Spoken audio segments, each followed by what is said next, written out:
Bienvenue dans le podcast Latitude, dans le récap de la semaine. 35, c'est le nombre de décès enregistrés sur les routes de l'Aube.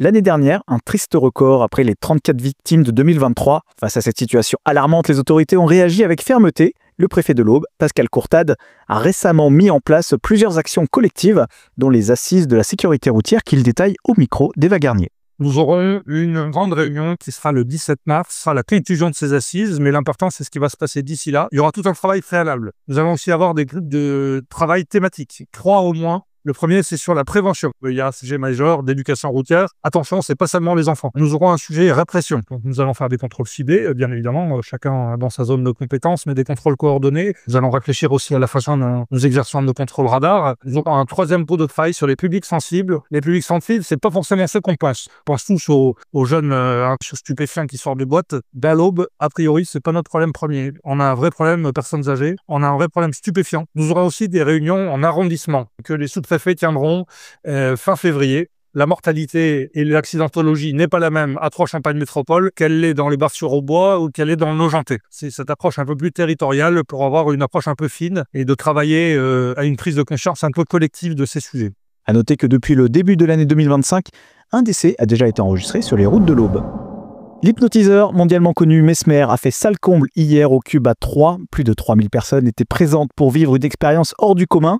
Alors, l'hypnose, simple spectacle ou réalité? Nous avons posé la question aux Troyens à la sortie.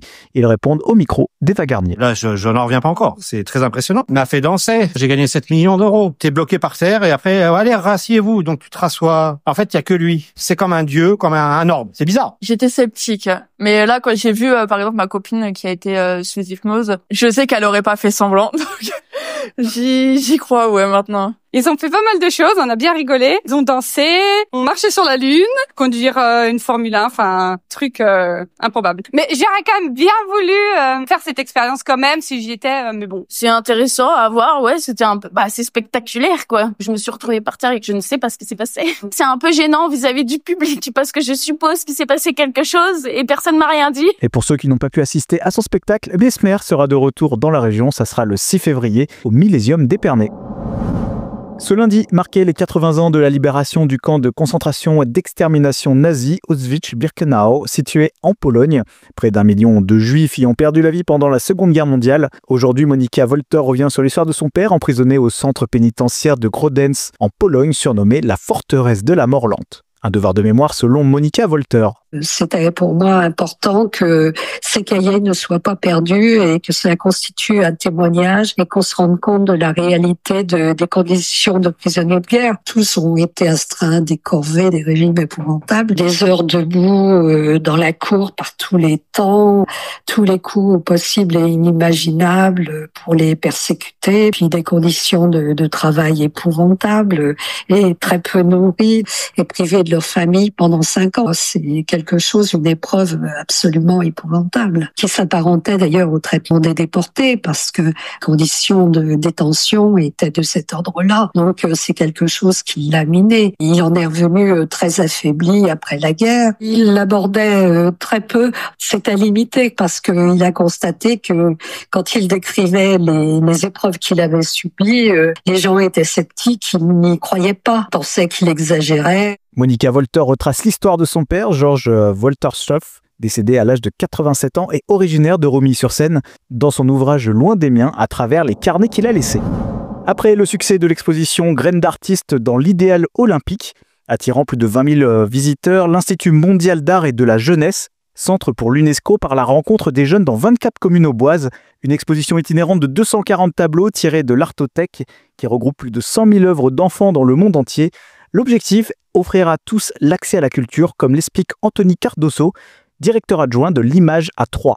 On a été depuis 2 ans vers les enfants et la jeunesse rurale, mais là on va encore plus loin géographiquement, dans des communes où il y a peu, voire pas de structure culturelle. Donc la culture va auprès des enfants qui ne peuvent pas y avoir accès près de chez eux. On apprend aussi aux enfants à regarder, d'aller aussi avec des thématiques qui répondent à des enjeux d'aujourd'hui, mais aussi qui fassent sens avec le territoire. On a été chercher des thèmes sur l'eau, sur la nature, et aussi des enjeux liés à la paix, au bien vivre ensemble, qui sont encore plus d'actualité aujourd'hui et qui sont importants à planter, la petite graine à planter dans la tête de l'enfant dès son plus jeune âge. Et en parallèle, un énorme travail artistique avec une quinzaine d'artistes qui vont être mobilisés, puisque on offre dans chaque commune un atelier de 12 heures. Donc on aura des classes de CP, CM1, CM2 et ainsi de suite. Et chaque artiste va créer avec les enfants un projet artistique global de la classe pour ensuite l'exposer à l'Espace Argence du 17 au 21 juin 2025. L'exposition visible jusqu'en juin sera accompagnée de plusieurs ateliers de médiation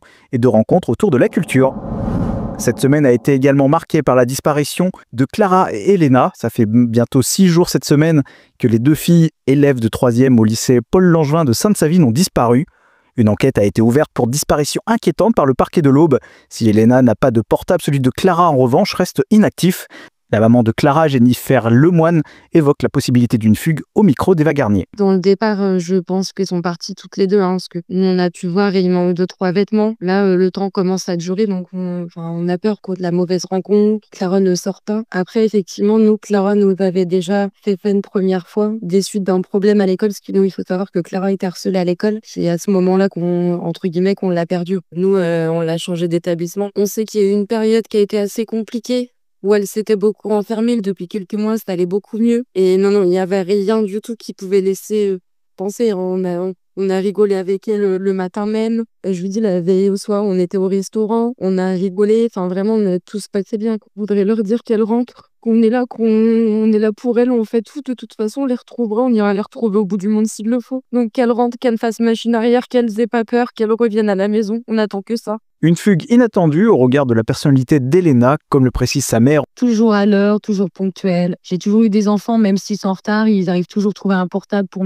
nous rassurer. Elena, c'est quelqu'un qui n'aime pas sortir, qui reste énormément à la maison, même quand on lui dit on sort, elle veut pas sortir. Elle est bien dans son petit lit, en sécurité, devant ses films. J'ai pas senti qu'il y avait en soi un mal-être parce qu'elle était plutôt contente de retourner dans ce collège parce qu'elle me l'a même réclamé. Et malheureusement, samedi, j'ai appris qu'elle avait créé un Snap. J'ai fait la découverte ça samedi soir avec mes enfants. Comme on dit, elles peuvent faire marche arrière, qu'on les aime, qu'elles nous font énormément de soucis et que forcément, comme je dis, on n'a jamais été aussi malheureux de toute notre vie. Et c'est l'angoisse totale, mais c'est une angoisse, c'est affreux. Elles se rendent pas compte dans quoi elles peuvent se mettre, quoi. Alors d'aujourd'hui, une fugue peut partir sur d'autres choses qu'elles contrôlent pas du tout.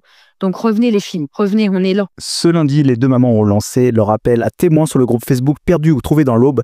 Toutes les personnes ayant des informations étaient invitées à contacter le commissariat de Troyes. L'heureuse nouvelle, c'est que depuis, elles ont été retrouvées. Le groupe La Poste et la Ligue contre le cancer de l'Aube ont signé ce mardi une convention pour unir leurs forces dans la lutte contre le cancer dans le département.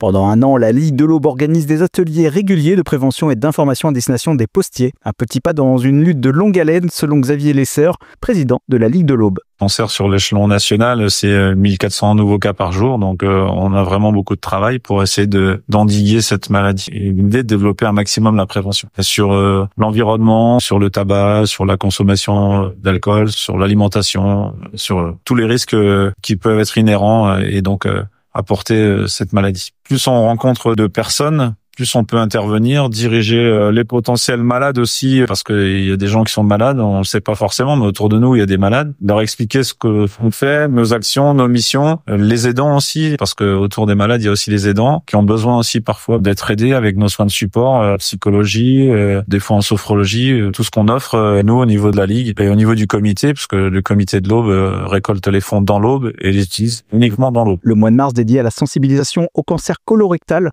sera marqué par plusieurs actions de prévention dans un événement phare le 20 mars à l'hôpital de Troyes. Promesse faite, promesse tenue. Après s'être engagé à revenir devant le conseil d'administration, Philippe Pichery, président du conseil départemental, a annoncé la rénovation du collège Paul Langevin de Sainte-Savine et non sa démolition. Une solution qui, selon Philippe Pichery, satisfait à la fois les parents d'élèves et les finances publiques. L'option de déménagement provisoire du collège Langevin dans les 2 collèges Chapelain était définitivement abandonnée. J'ai eu le sentiment que le fait qu'on soit très précis, qu'on clarifie la situation, était réceptionné de façon très très positive par les acteurs de la vie de ce collège. On ne voulait absolument pas doit suspendre momentanément le dossier compte tenu d'un nouveau contexte qui s'impose à nous, le contexte de dégradation forte des finances de tous les départements. On a encore une structure solide, mais on doit être très vigilant et on doit faire des choix. La situation financière nécessitait de revoir l'enveloppe financière d'un tel projet par la procédure de rénovation en place et en fonctionnement du collège. Les travaux commenceront dès 2027 après plusieurs études afin de garantir la sécurité et limiter les nuisances. Et c'est officiel, Y-School et l'association Acteurs, élèves et étudiants du transport et de la logistique s'associent pour lancer dès la rentrée 2025 un bachelor en alternance dans le domaine du transport et de la logistique à l'école Piget de Troyes.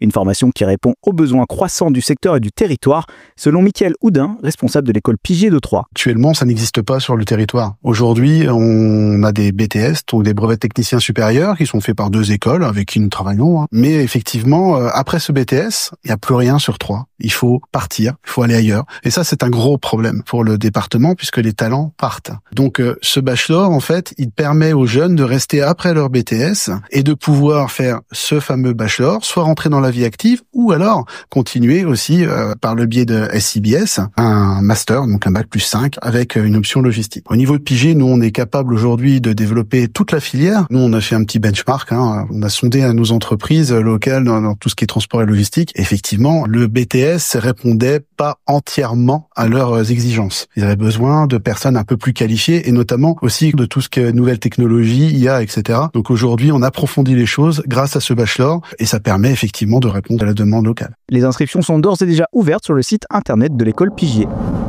À Mussy-sur-Seine, les écoles du CP-CE1 de l'école élémentaire s'unissent dans une action solidaire en faveur de la maison de retraite Les Glycines.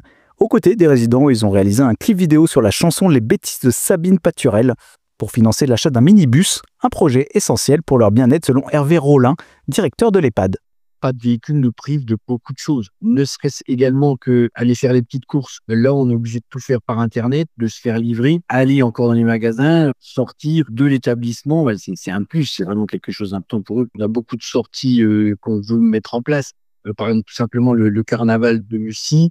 Ça peut être aussi des sorties pique-nique, ça peut être des sorties tout simplement à la salle polyvalente, des visites intergénérationnelles, enfants, personnes âgées, c'est quelque chose qui marche à tous les coups.